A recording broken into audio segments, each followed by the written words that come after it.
Westerville, Ohio. I'm Henry Pumpernickel. And I'm Megan Rye. We are here live today at Westerville Central High School. Reporter Jose Noriega has been interviewing students and teachers. On the topic, can music influence change? Music has influenced me in a lot of ways, specifically as an artist. Growing up, I always liked music that was like a little weird, or music where it wasn't just about the music. There was like something odd or artistic, or there was a story being told, or when the band played music, they played a lot of different kinds of music and had weird time signatures and transitions and things. Things like that, bands like Naked City and Mr. Bungle, and of course like Weird Al and Frank Zappa. A lot of stuff that's like a little bit weirder of music has definitely like not so much influenced, but like more encouraged me with the types of things that I like to do.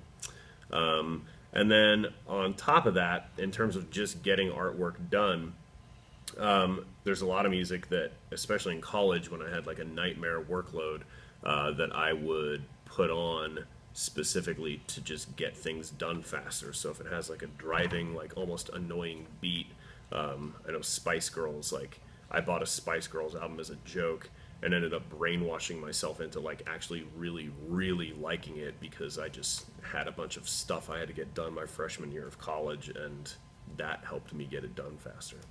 In a variety of ways. I absolutely believe music can impact culture, it can impact society. I think it also impacts people on a personal level. There's particular songs that stand out to me that have significant meaning and can make me emotional at times, can make me reflect upon a person or a situation. You think of, the Beatles, for instance, with Let It Be and so forth. I mean, there's certain things that just transcend time, and even holiday music tends to do that too for people, so it's very nostalgic. So I believe that there's a lot of change that can be incorporated through music, and it's very powerful. I think music can influence change. I think it has in the past, and it continues. Music has a way of affecting us on a emotional level as well as an intellectual level. It can really change behaviors. Can affect change where just words can't. There does have to be some action involved, but I think music can be an impetus to some real change.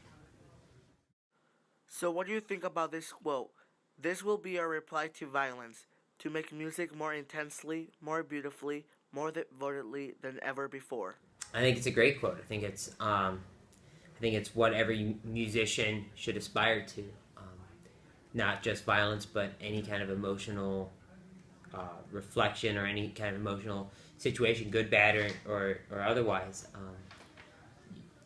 Music, if you're not creating music to elicit an emotional response, then you're not really doing it for the right reasons. And music can touch people emotionally, and I think that if you are doing what you're supposed to do, whether it's playing a symphony orchestra, playing hot cross buns, or playing in a rock band, whatever it may be, you should be trying to get some sort of emotional response. Yes, I think that music can affect your brain by the type of music you listen to.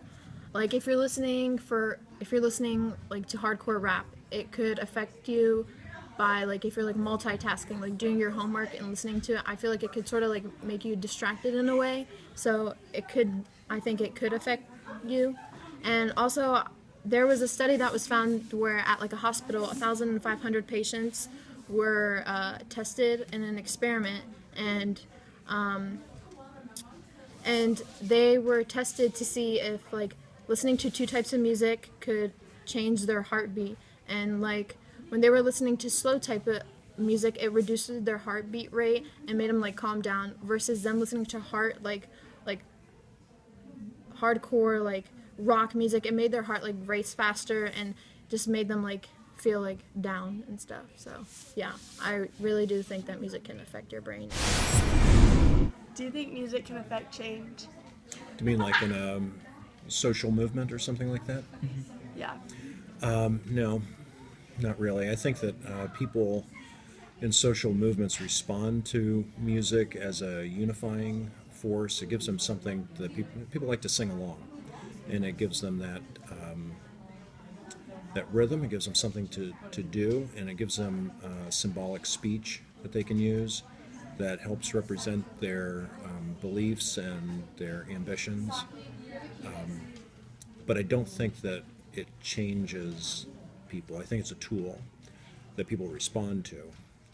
But they were already there, committed to. Let's say there's a meeting of some kind or a rally of some sort. People chose to be there to begin with. They already had that belief system. People don't go to rallies unless they already believe that. Unless they're there to protest the rally, in which case they're not likely to change their mind because they heard a song. They're not likely to say, that song is so symbolically significant to me, I believe I'm going to change my core value. Yeah, I don't think it works like that. Okay.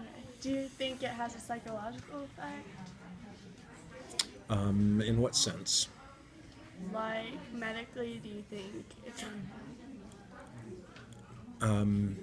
Well, I don't know about medically. I know people use music as a type of therapy sometimes to help regulate mood. But that's a conscious thing that they're doing, so they know that certain types of music calms them down, and so they choose to listen to that when they might start to feel anxious, and so they're using that as an external stimuli to make them less anxious, because it's a tool that they've already practiced with. I think probably subconsciously people use music that way all the time. After interviewing several people at Westerville Central, we have concluded that music can affect people personally, but not as a whole.